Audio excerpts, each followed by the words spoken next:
માળિયાહાટીના તાલુકા પંચાયતના ઉપપ્રમુખ રણજીતસિંહ મુસરીભાઈ યાદવ આજરોજ નૈનાબેન અનિલભાઈ લાડાણી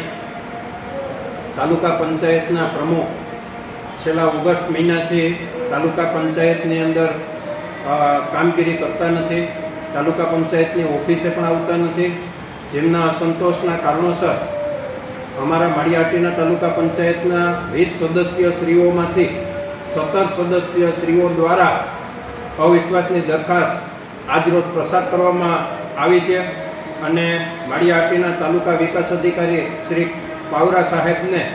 અવિશ્વાસની દરખાસ્ત મારા અધ્યક્ષસ્થાને રજૂ કરવામાં આવેલ છે. ભાજપના ટોટલ સભ્યો નહીં 20 સભ્યો ટોટલ 20 સભ્યો વાળી 17 સભ્યો ભાજપ પાર્ટીની ટોટલ 20 સભ્યો